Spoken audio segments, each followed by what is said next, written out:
Welcome back. It's February 15th. Took this Wednesday off. Coworker just came back from his vacation that I was covering. Not that I missed any opportunities to haul on north to the property, because this is the second of 2 weeks in a row with mild and rainy temperatures. So it's very warm today.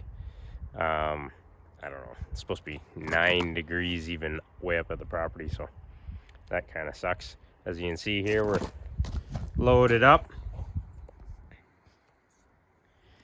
We got the only thing planned for today is take the groomer here in, and I got the big saw because I split the bar on the MS-170, and I'm gonna get the turnaround. There's a big birch in the way there. I'm gonna take that out since the big saw's going up and cut all those stumps out that I couldn't get with the 6-inch Milwaukee.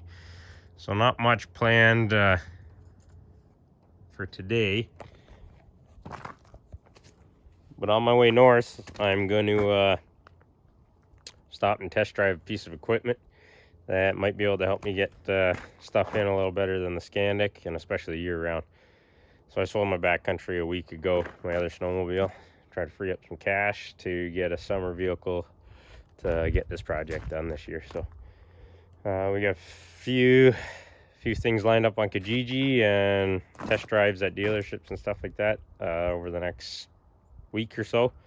So we'll see what we end up here with in 2 to 3 weeks. But we're gonna go test drive a piece of equipment today. Pretty unique setup. Anyway, come along for the ride, and we'll get today done. A few other projects over the next couple days in the garage, just trying to set up for this last final push here the next couple weeks. I got all next week off, so hopefully we can get the last, I counted them out, I think there's 180 boards or something like that left to get up there, and a bunch of tools and equipment to help. So come along for the ride. So this here is a commercial wide area mower, John Deere, and someone converted it to the Camso side-by-side tracks in northern Quebec. So I was test driving this unit. It did pretty good here in this little test drive. There wasn't much for side hilling, just a few degree bank on either side. Turning radius was pretty good, despite the fact that the outside width of the front tracks are 8 feet. That was sort of the reason that I've decided not to go with this particular machine. I need a deck over trailer and another year of making the trail capable of this machine going through it. The reason I was looking into this is because it can haul way more weight. It's not going to tip over like the Scandic. It's got auxiliary hydraulic ports. I think there was 3 sets of valves. And it's a commercial implement. So it's built to last tens of thousands of hours with proper maintenance. But between the price and the width, it more or less just gave me some ideas on what I would like to build in the future for hauling material in. But yeah, this is just a little test drive. You can see here I wanted to see what it would do backing up into fresh snow. I went up a slight bank here and wanted to see if it would start to slip. But as you can see, it didn't for that little incline. But yeah, this is just my little test drive. It's very bumpy though when I pull out here on to the driveway, like on the flat dirt. So it's one thing to consider for summertime use with the machine. But it was a pretty neat piece. It was obviously custom. It's a one of. But yeah, that's what I spent a bit of today test driving. So hope you enjoyed the little test drive and a unique piece of equipment. It was very well done. So it's very warm today. Not just very warm at all. And completely comfortable. It has poured rain today. Had a rain delay, but we were trying to make it in with the groomer. It is obviously not the right type of snow. So I just came 4 kilometers, and this is the load that I got. So I got to get rid of this weight in order for me to proceed. So I'm going to shovel that off quick and carry on. Here we are, knee deep on the packer again. Each scoop of snow is probably 10 pounds. It is wet slush. So I've only gone a kilometer and I'm still not on the tricky trail yet. So I'm going to shovel this off again because this is too much weight. So every time it gets packed up like this, I'll have to empty it before big hills and stuff. So here we go again. We'll see how many times we shovel this off to go 8 kilometers. Well, we've wasted half an hour already, and we've gone 50 yards from that intersection through the opening there. It is not the snow for grooming, especially since this groomer's never been down this trail. So it's, the only snow that's packed is where the track of the Scandic goes. Where the skis are, it's not really that packed. And if I step off into the side, it is over knee deep. I am using my old motorcycle straps to keep my pant legs down on rubber boots. That's working, but this isn't. So we've had the winch out. It's strung in the tree there. Had to winch the sled out because I couldn't do the sled and the groomer. Then got the groomer going again. It's packing really nice, but I can't pack in these conditions. So when this was challenging here, I thought if I could just get to the top of this hill, there's a little clearing off the side of the trail. That has been a turnaround for me. And I could get the groomer sitting over there until conditions are better. But as you can see, I've tried all sorts of different hookups, but it's cutting in on this side. And if I get going the other way, it cuts in on this side. So I think I'm just going to use the come along, get it off the trail, and maybe strung up and leave a strap with it in a tree or something so it's off the ground, doesn't freeze into this wet snow. And then carry on to cut the turnaround. This has turned out to be a bit of a bust of a day. So the groomer's definitely not moving from the spot.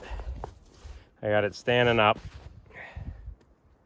It's gonna stay here for the night. I am changing up my hitch design, so I'm gonna take that one off and not put the new one on, just as a theft deterrent. I gotta work tomorrow, and then I'm gonna come back Friday morning bright and early. It's supposed to be better winter conditions, and try to get this the rest of the way in behind my property gate anyway. So I'll show you what I had to pull off to get this done.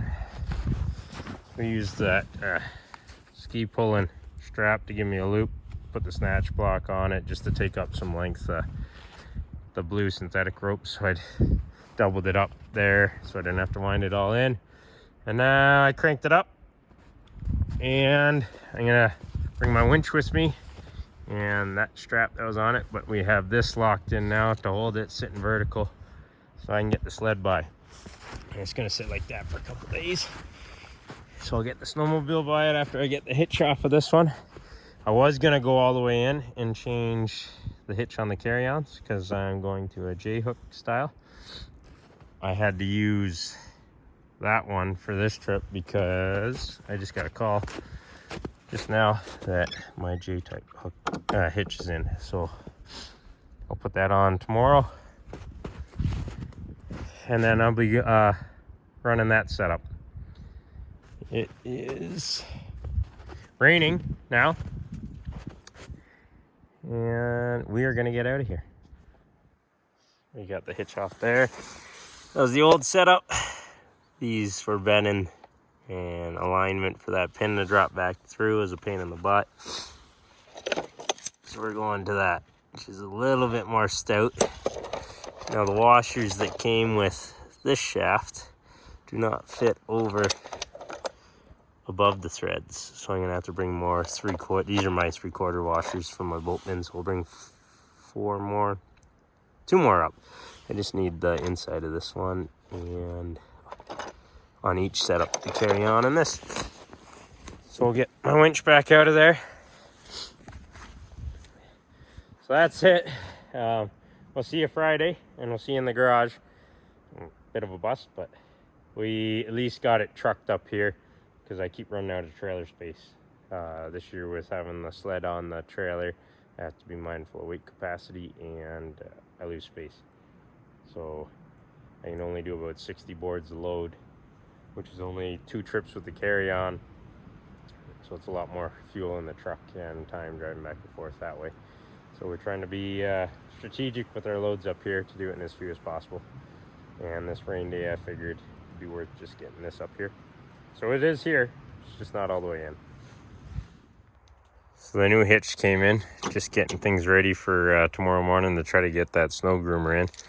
So we had to remove the tongue type hitch off the drawbar that's pinned in there and use some of the original shorter hardware because these longer, you can see how much thicker the tongue type one was. But safety pin that came with it, and that's the goal for these two, for wild beast of the woods. It's just starting to rain here right now. Moose tank!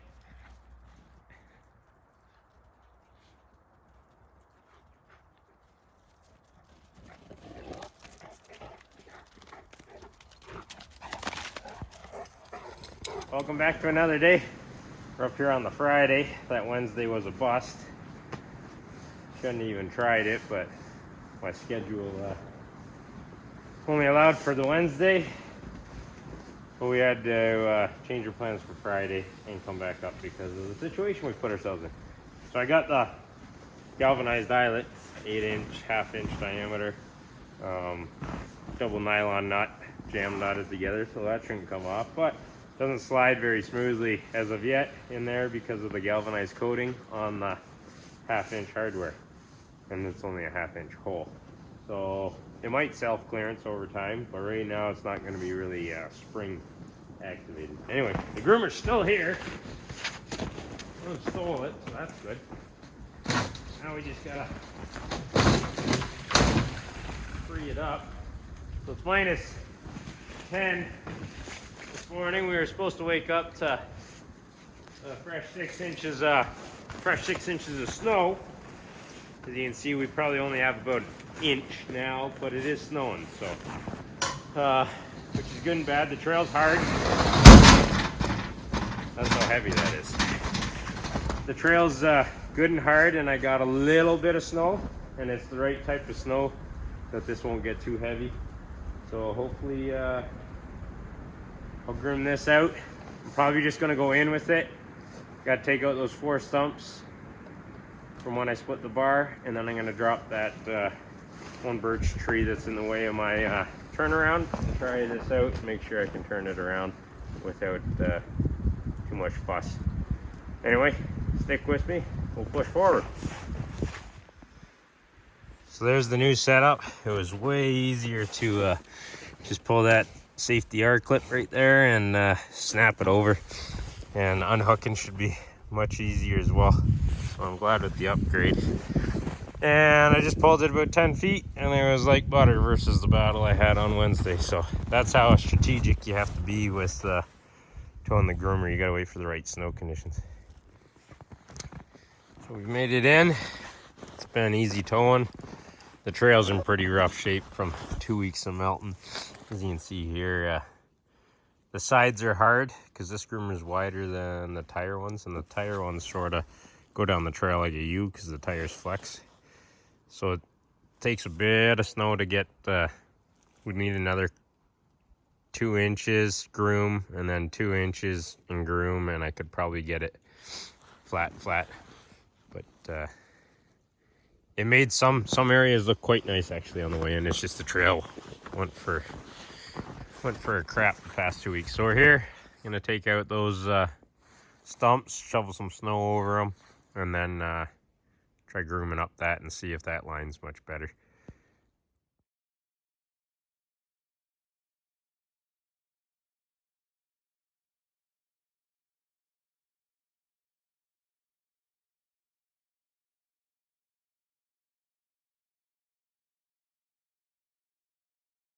Well, the stumps are out of the way. That I didn't want to kill my chain because I still have one more to take down, so I didn't get that one there real tight because there's a bunch of frozen leaves and dirt on the high side.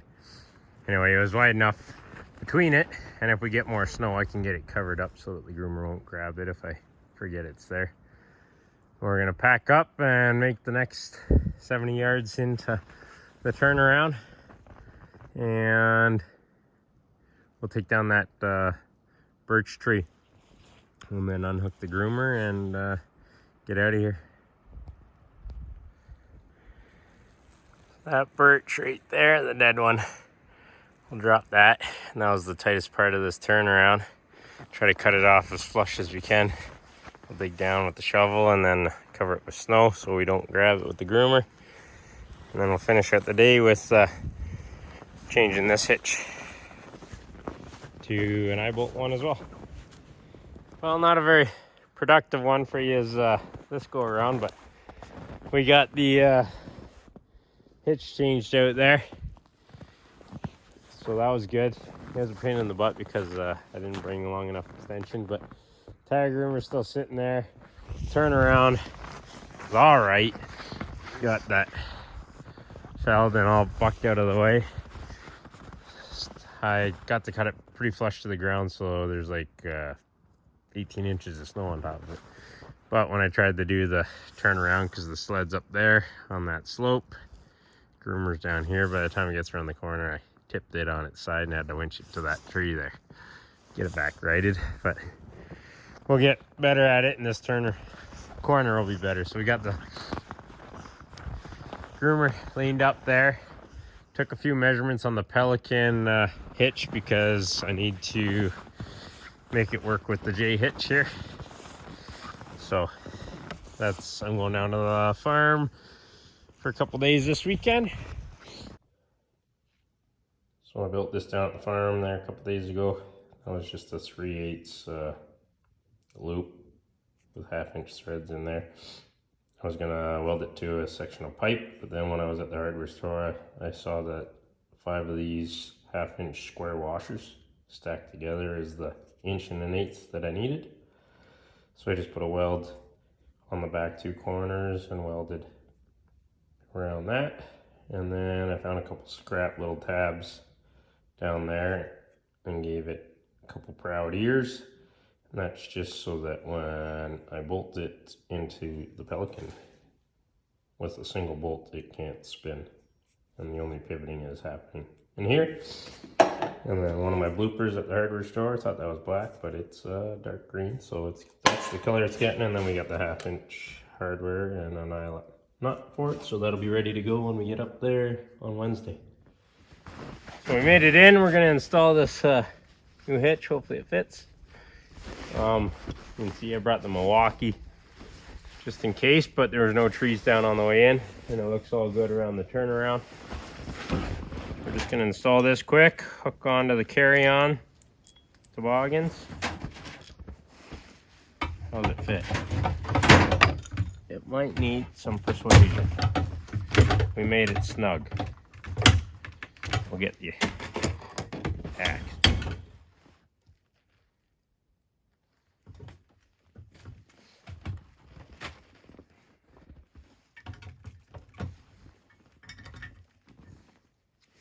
We got it on there.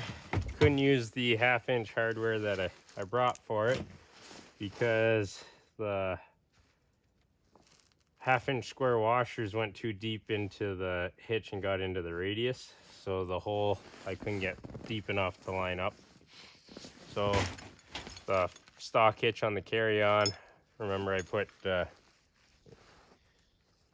spare hardware with it, so it's 3/8. I just used the 3/8 diameter, and I didn't have a nylon nut. I just had a lock washer and a nut. But anyway, it's on there, so now it's converted to the J hitch. So we'll probably tether this up or just pin it in there.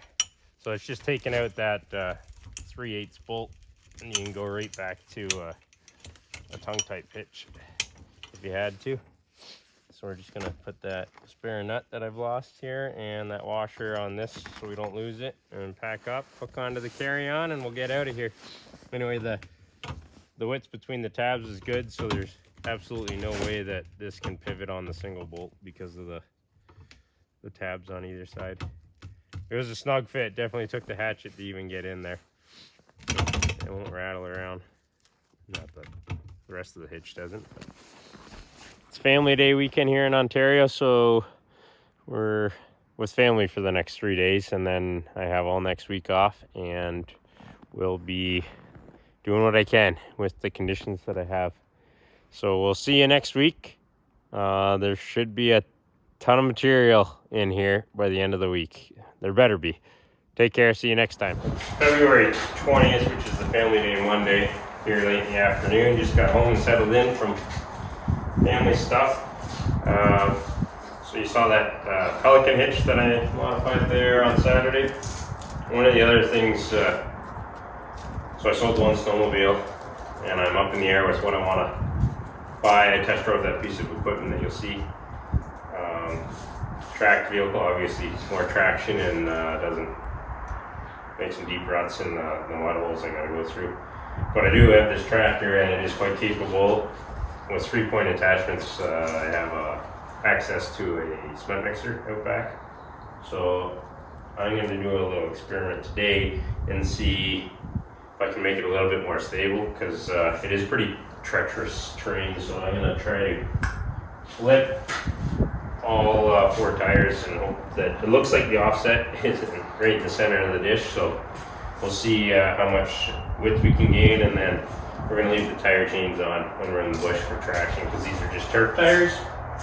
But we're going to see what that does for us, because I was pricing wheel spacers, and they are pretty pricey, especially if you wanted to do all 4. I wouldn't be doing that, probably just the rears if I had to buy the spacers. But we're going to flip everything around and see how much wider we can get our stance. So to start off, I am 57 inches to the outside of the sidewall at the back. And we'll see what the front is.